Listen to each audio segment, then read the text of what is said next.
Greetings viewers, Dr. Awesome here, and let's play some more Magic. No, not here.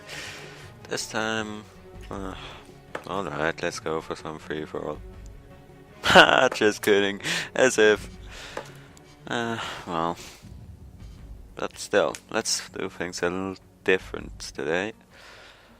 Because I figured, why not explain in detail how my deck works and why it works. I mean, it's currently on a streak of 17-0 games genuinely lost, which means I'm discounting Mana Screw, just so you know.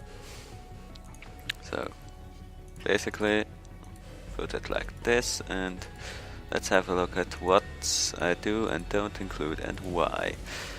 If you're not interested in this, I will probably play a game with it afterwards, and I'll put up an annotation saying when that will be in the video.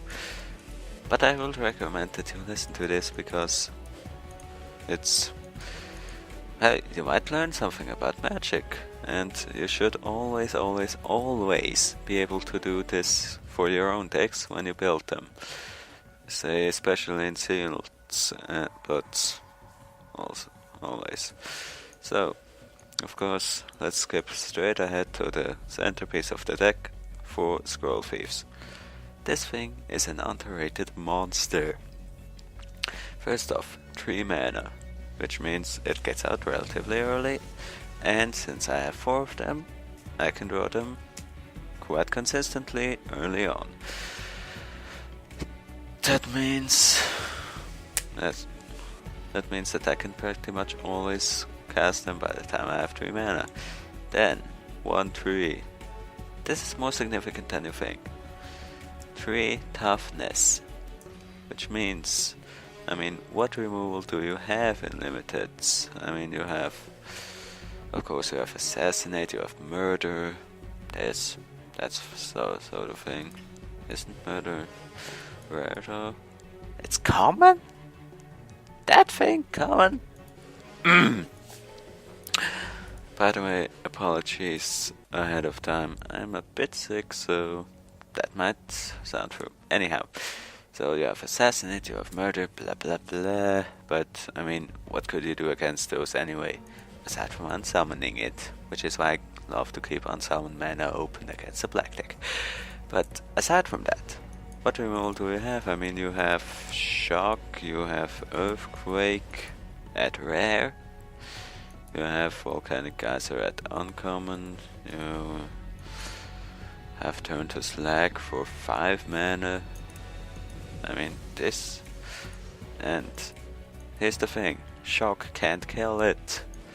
Neither can Volcanic Geyser unless you pump 5 mana into it.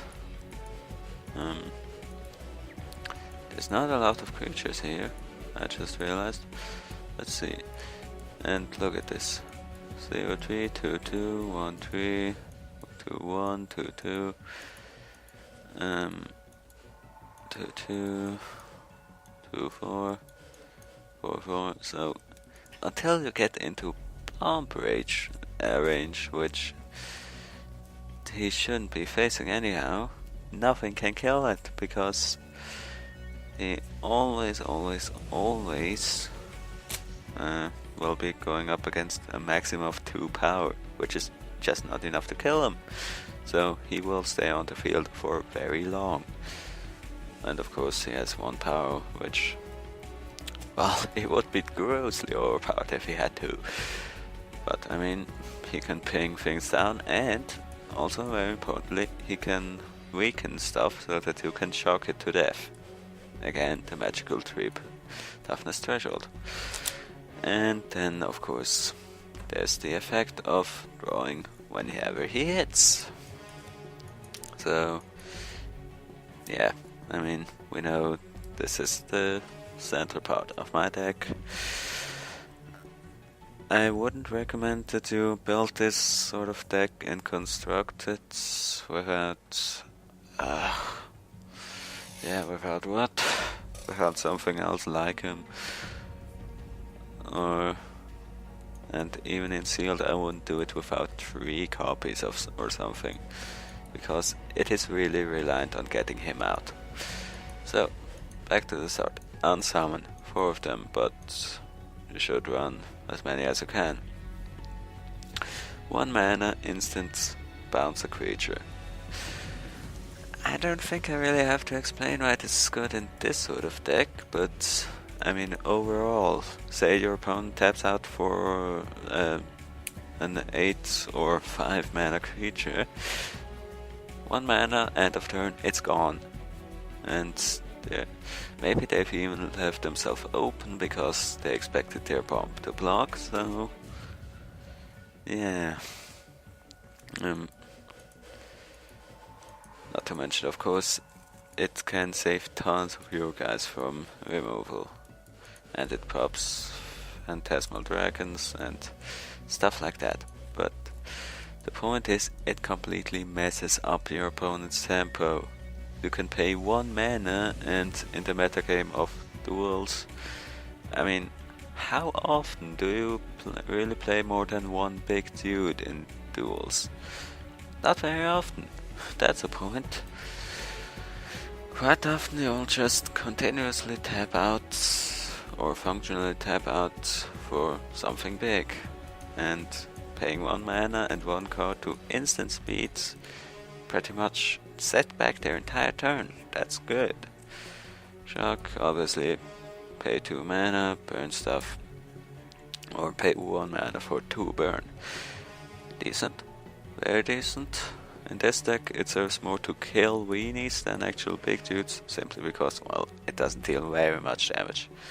So my general strategy is bounce fat and kill weenies, so that I don't have to deal with them later, because they're not worth the cards, usually.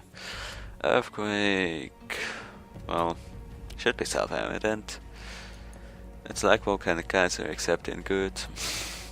Okay, Volcanic Geyser is also good, but the point is, Earthquake, I mean, for one, as with before, there's not a lot of guys with higher than 2 toughness really, because once again, it is a huge leap to go from 2 to 3. So not only can you pretty much wipe the board for very cheap, as well as hurt your opponent and yourself, if you have a Squirrel Thief in sealed, it's quite likely that it will be able to survive it, if only because nothing has high toughness. I know, because I've done that quite a lot. Then I'll get to those in a minute, hopefully. Young Pyromancer, obviously in a deck consisting literally half of instants and sorceries, I must include, especially if you have to. Poops out tokens for free, and it's a 2/1 too, which is not to be dismissed as just a worthless creature when it comes down to it, because it will be able to deal 2 damage to an attacker if need be. Shouldn't, but can. Essence Scatter.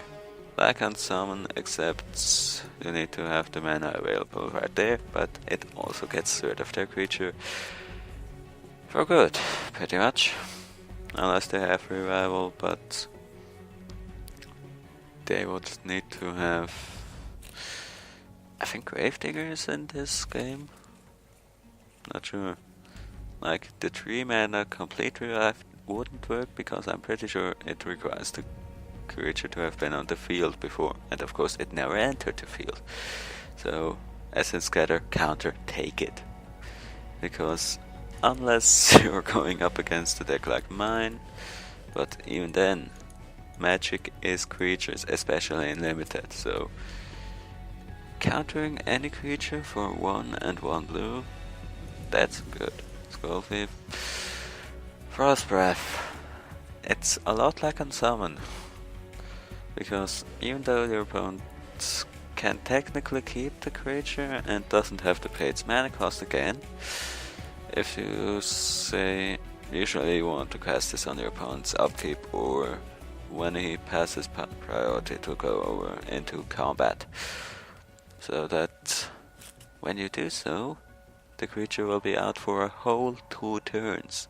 And I don't think I have to mention that that would really, I mean, that changes the flow of the game. If you can just practically exile a creature for a whole 2 turns while your Scroll Thief swings in and stuff like that. And you do it to 2 creatures at once for only 3 mana. Wouldn't recommend it in every deck there is, but I mean, my deck is Scroll Thieves and ways to make the Scroll Thief hit, so recommendation. Archaeomancer. Well, there's a lot of things that this can bring back. So it's not an auto include like say a Titan, but hey, I won't complain about doing another Time Warp. That's the word. Also, it is quite small. I mean, it can block 1/1s forever, but well, that's it. Which means, of course, it combos with a later card quite well, because it's just a disposable body. Cast it and then just let it rot. Jump as you wish. That is jump block. Yeah. Because why should you bother with it? You have no more use for it, so just let it die. Instead of taking 6 damage to the face. Simple as that. Sleep. Like Frost Breath, often does the same thing for 1 more mana and sorcery speed, but at the same time it gets rid of shrouded guys. It gives you the same extra attack, like you cast it main 1, attack, pass, opponent can't do anything with his guys, attack again, that's 2 free attacks and 1 prevented attack, but it's global and deals with shrouded guys, so yeah, sleep is just feared in limited because it can drastically turn the game around, especially if you have something like, say, a young pyromancer, where if you've been making, say, 3-4 tokens and you cast a sleep while your opponent doesn't have any creature to recast, then if you have 4 tokens when you cast a sleep, that is 6 plus 7 equals 13 damage from the pyromancer and her tokens alone if you sleep him. That's insane. Next card, Gin of Wishes. Well, I often use this just because it's a 4/4 with flying for 4. No, 5. But then again, its ability seems costly and random, but it isn't. It really isn't. I mean, it's on a big body, often too big to simply be removed, and I mean, you don't have to use the ability, but if you can, then that's I mean, you would be paying, say, on a creature like this, so let me explain it like that. Divination, pronunciation stuff. This gives you 1 card advantage for 3 mana, so practically repeatable, so without using up a card, you are essentially drawing a card, so that is about the same. So you're paying 4 mana for 3 divinations, or you're getting 3 divinations for 4 mana each, essentially, which is meh, but it's a fair price. Then add in that you can't keep the card, but you can cast anything that comes up at instant speed without paying for it. And I mean, divination then at least use 1 mana to actually pay for the spell. So you're getting not only card advantage because you have to use less stuff to actually get the card, but even in the most extreme cases, like you was flipping and summon, which you could have drawn with divination anyway, then that's still an enormous mana advantage. Plus a 4/4 flying. Dude. Time Warp. No, I refuse to take this guy out, because with my deck it's just so common that at 5 mana I've got him tapped out, stuff like that. I mean, I've always got at least one Scroll Thief, so if I can say Frostbreath him at the end of his turn, he has no blockers, then I do a Time Warp. That's just immense value, and it's I don't know. I mean, by itself it cantrips, since you draw a card at the beginning of the extra turn, so there's that. Plus, yeah, I guess it's worth a little bit more even than Sleep, and Sleep by itself is insane, so you need to have it set up somewhat, but once you do, Time Warp will completely change the variables, so to speak. If your opponent thinks that he will win a long drawn attrition race, think again. Time Warp. Switcheroo. It's a bit clunky, it's a bit costly, stuff like that, but sorry. Aside from that, I mean, I've got plenty of disposable creatures. I've got Pyromancer tokens, I've got Scroll Thieves, maybe. They often get pacified. I've got Archaeomancer, so I will pretty much never lose anything of value to this, so this becomes a permanent non-aura mind control. Doesn't that sound lovely? Why kill the opponent's bomb when you can simply use it yourself? Turn to Slag. Well, it's 5 mana for a 5-point burn. Sorcerer speed, yada yada yada, but it's still pretty cheap and it kills a very large amount of things very dead. If you aim this at anything and it lives, you have a very big problem, so to speak. But I mean, even then, what are you doing? You've got unsummons up the airs, you've got plenty of stuff, so pretty much 5 mana, kill whatever you please. Sad that it can't hit players, but hey. You may also occasionally nab card advantage, but not too common. Then of course Inferno Titan. I don't think I have to explain why this guy is an absolute bomb. Kev Walker. Ah, lovely. Yeah. Simply by him entering, you will often kill at least one, if not two, of your opponent's creatures. So he has inherent card advantage. Plus, he's 6/6, so even Turn to Slag can't deal with him. So he's very, very hard to kill. Then there's and well, that's just assuming that it never gets to swing. If it does, then it will do a reusable bolt again and be at 6/6. That can also be pumped. So after getting slightly off track, basically here's the thing. My deck is super control and super tempo. Here's its strategy. Set back, play Scroll Thieves, clear the way for Scroll Thieves, and win. I wouldn't recommend this strategy for every deck, because you need to have quite specific cards for it. For instance, a Scroll Thief, or 4. Because the way that this deck deals with creatures is very, very inefficient. I mean, on summon, yeah, sure, you get rid of their creature for a turn, but in the next turn it's coming back. And you made them use mana again, but they also get their creature back.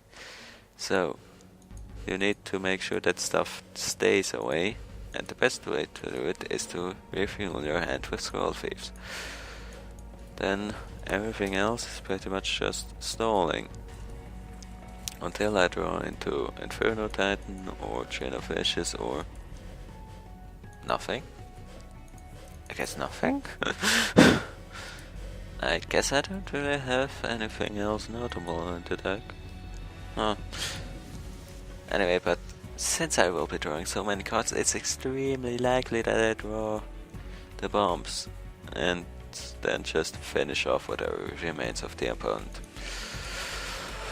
Then why did I not include stuff that I didn't include?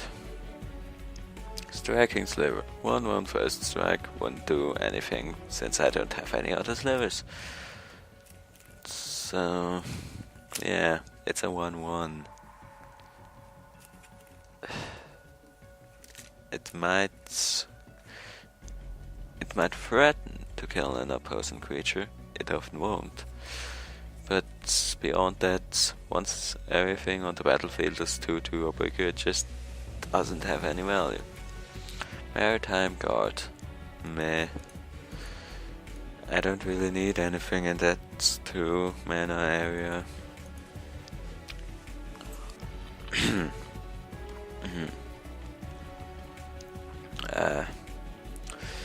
So it's a decent blocker, but there's nothing really that scary that would come out that early. So I can easily use the Scroll Thief if need be, because it's as big. Goblin Shortcutter. Actually would be worth consideration. If it didn't suck. I mean, this deck not too terrible, but I would rather play an unsummon. Because I don't need the tiny body. If it's only gonna die in an earthquake or be insignificant, since I won't be able to swing in with it because it's too tiny. So, Goblin Warpaint.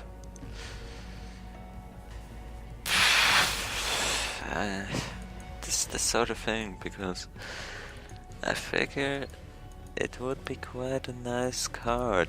Don't get me wrong, it is quite good. +2/+2 and haste. If you have the spare mana, of course.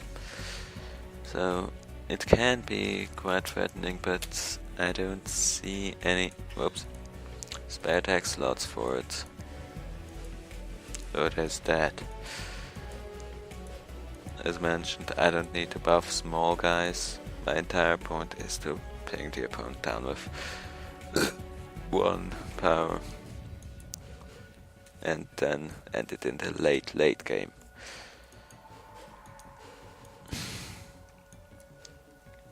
Volcanic Geyser. I know that you guys hate that I don't run it, but once again, no slots for it. Often I just don't need it in between turn to Slag and Shock. I mean, to kill anything worthy, or that way, in order to be even a Shock, you have to sink 4 mana into it.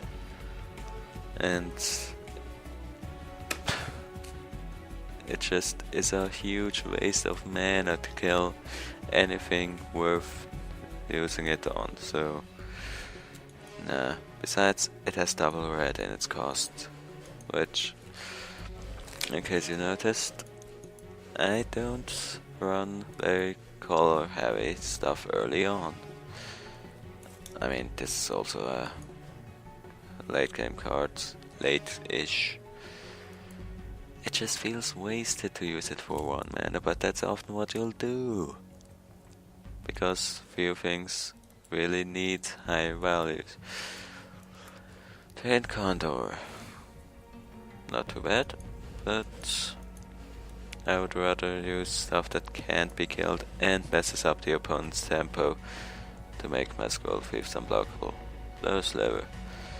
my only auto sliver. No sliver is coming out after it, so it's just as useless, and it would, even with first strike guy, it just wouldn't be very terrifying. Slaughter cry. Something worth considering. Wow. Huh. Anyhow. Something worth considering again, but it don't kill something quite worthy with it.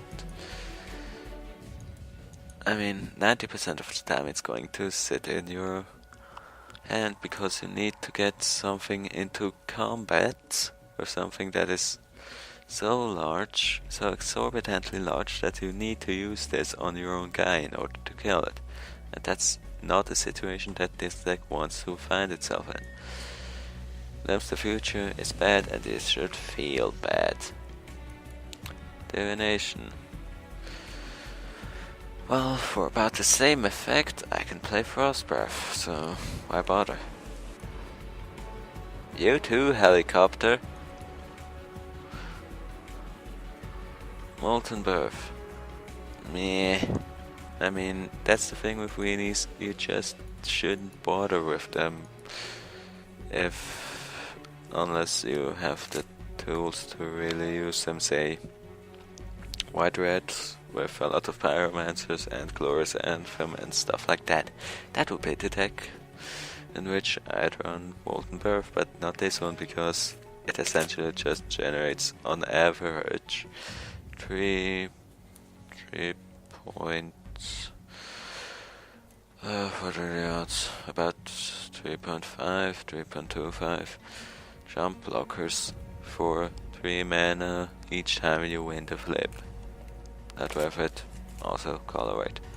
Act of Treason, I considered it, but then again, it's not that likely that you'll be able to win the game with that swing. And you will have to, because otherwise it's just going to go back to its owner and kill you instead. I would run it in Constructed where there's 12 Eldrazi running out, not here. Text of the Trade. It's one of those things that are borderline. Personally, I don't think I need it. Obviously, the point would be to put it on the Scroll Thief, but again, I could use this to make him unblockable, but at the same time, I can also use my tons of other ways, Unsummon, Frost Breath, etc. to do the same thing and mess up my opponent's tempo at the same time. Disorient is even worse. Tectonic Rift. Unless your opponent is very courageous or very dumb, the land is not really going to matter. Because the best use for this would be to color screw him. So there's that, and creatures with half-flying can't block again. Yeah. Bell Tower Sphinx. Yeah. More as an intimidation tool than anything else, because even though it's a fan blocker, the ability will never do anything. Yeah, sure, it might mill your opponent's cards or bombs, but it might as well just mill the lands while he was getting mana flooded, so we're just helping him. So mill, unless you're using it as a win condition, is not to be used. Fair Invaders. Flashy stuff, but too small for my tastes. I mean, if I'm paying for 5 mana for it, then it might bet as well win me the game, because I'm always going to reach 6 mana. There's that. Bonebreaker Giant, bad. Cleaverite. Discussable. The thing is, it's just too specific. Certainly it could make my Scroll Thief, so hit twice and draw twice as many cards. But to do that, I need to make sure that they can't be blocked while the opponent sees it coming, while also using up 5 mana and a card to do this, so I left it out for good measure. And Harper's Emperor Serpent, unless you're running mono blue, and your opponent is also running blue, not worth the trouble. I just don't find myself with 5 islands often enough, quickly enough, that this would be worth it. And I mean, if your opponent doesn't have islands, so what? It'll be a 5/5 with no real abilities, except for a drawback. So, no. Basically, burn, bounce, and draw. Jeez, I've already spent half an hour talking about this deck. So, let's just toss in a quick match. Really, really quick. Assuming, of course, that stainless netcode works. Huh, that was quick. Alright, let's see if we can finally find our match, or if we will win again. Sure, I'll keep this. And the thing about the Harper Serpent is also, I mean, certainly I could get up to 5 islands eventually, quite easily, but I want an even split, and above that, if I can afford black. If I can afford it, I actually want more mountains, so that I can pump Inferno Titan, because I don't realistically need more than 2 of each color. So, let's see it then. Might have to delay the scroll. Yeah, what? Why would you run Terramorphic Expanse to... Is this guy running Terramorphic Expanse in a mono black? Oh, I sort of want to play Scroll Thief, but at the same time, he's playing black, so it's certain that he has murder. Like, why? Just leave those 2 fucking cards out. Look at his tempo. This is how to tempo yourself. Or maybe simply being dumb. Is this worth a counter? Nope, it is not. Oh no, I lose a mountain. Certainly I am going to lose the game now. Bad. Very bad. Unsummon? Nope, more land. So, realistically... sad. Let's see if he has murder. Come, really? Like, you put every other removal at rare, but murder, of all bloody things, is common. Yeah, let's see it. Wait, is this that guy? Or is it just somebody who really, really likes rats? So, I've got plenty more. What is this guy even doing? Anyhow, well, there's that. So I'm feeling pretty confident right now. Does he only run 1 forest or something? Anyhow. Well, did I lose my train of thought? I may have. Seriously now? No, you can't have this one.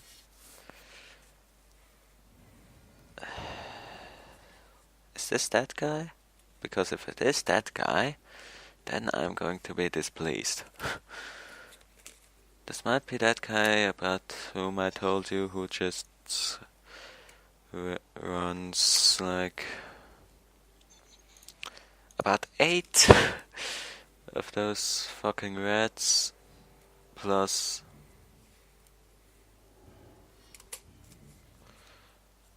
time to leave, my planet needs me.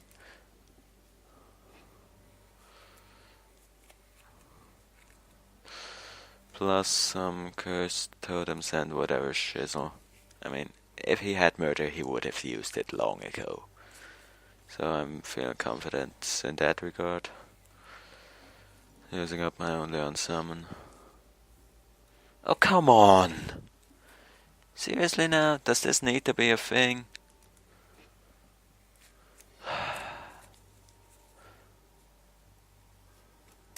This guy is annoying.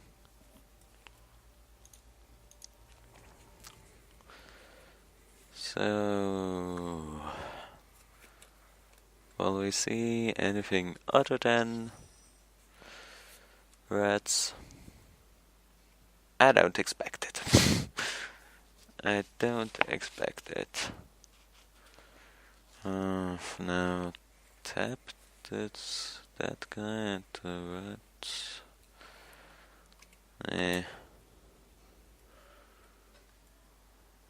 No. We'll see what he does. If he plays another... well, thank goodness at least there's that! Yeah, swing into me, tap your guys. Or I'll do it fucking for you.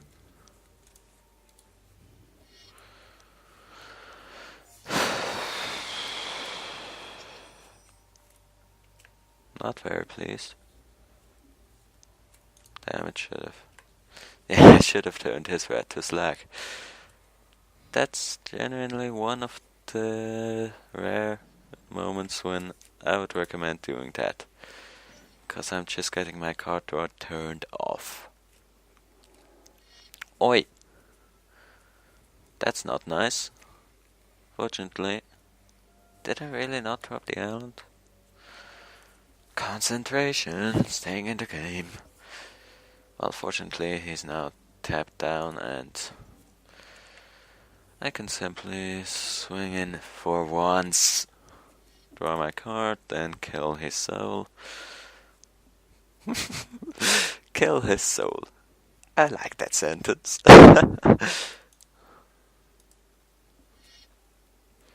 Death. Death to you. And then eventually regain control of the game.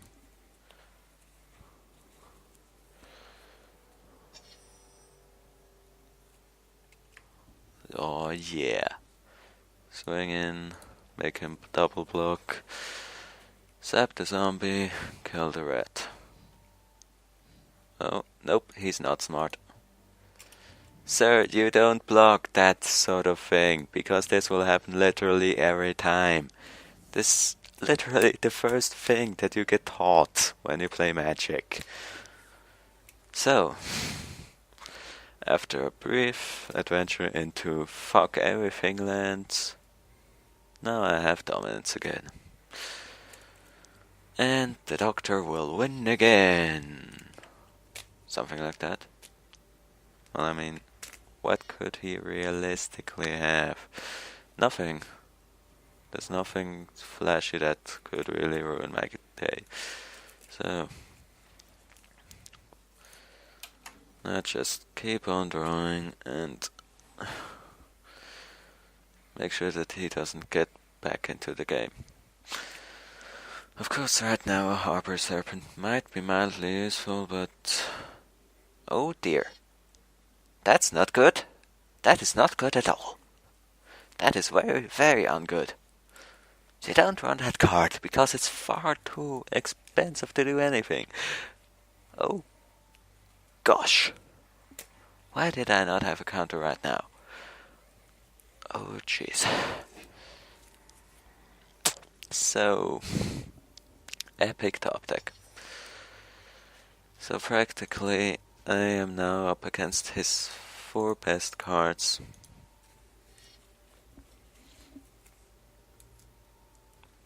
Come at me, bro. Well, the good thing is I have my entire arsenal here with me.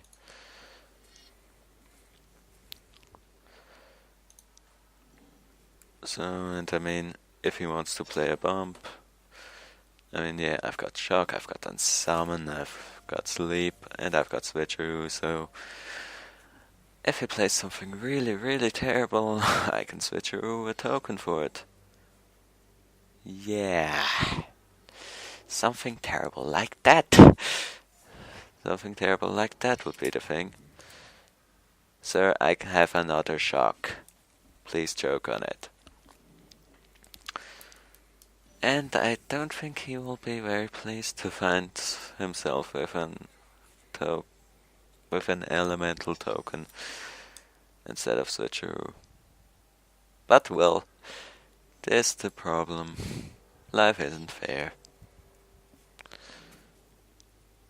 I mean, I could just out of fucking spite, I could then summon the token, but that will be overkill. I mean, he will block it and that will deny me a card, but it will also kill his only creature. So for next turn, I can simply unsummon.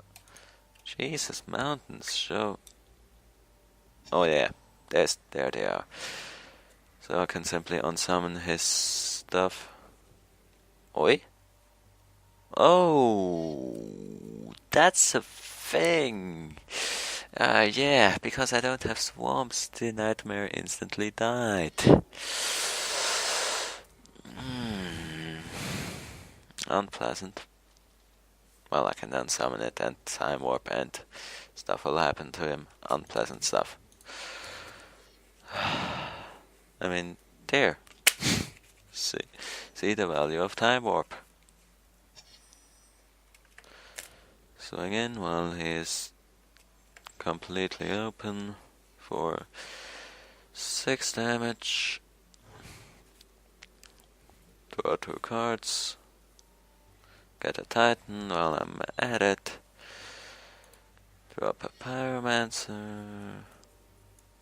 And do a time warp to do it all over again. Yay! So, in that turn I'm gonna be able to kill him. Because nobody kills Dr. Awesome.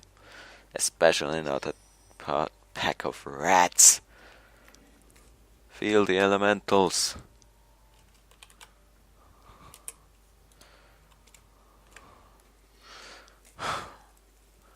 Well, as I said, tempo, tempo, tempo. That's practically my strategy. Make sure that the opponent doesn't get moving. That's why I've got unsummons 4 of them. That's why I don't run as much burn as I could.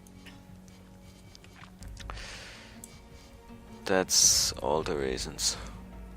I didn't even consider that Nightmare would instantly die. Oh well. In the end it worked out because I'm Dr. Awesome. So, as I mentioned, control the board state and slow the opponent down as much as possible. If they have decent creatures out, you're doing something wrong. And I feel tempted to build a mono black or heavy black deck right now. Hey, stop! Yeah, you're running a creature that you have literally no ability to cast, aside from the chain maybe. Average. Actually, this would make for an awesome black deck. Huh. Maybe I'll see if I can do something with it. But for now, I need to get a new throat. So until then, I'm Dr. Awesome. Hope you learned something. Good.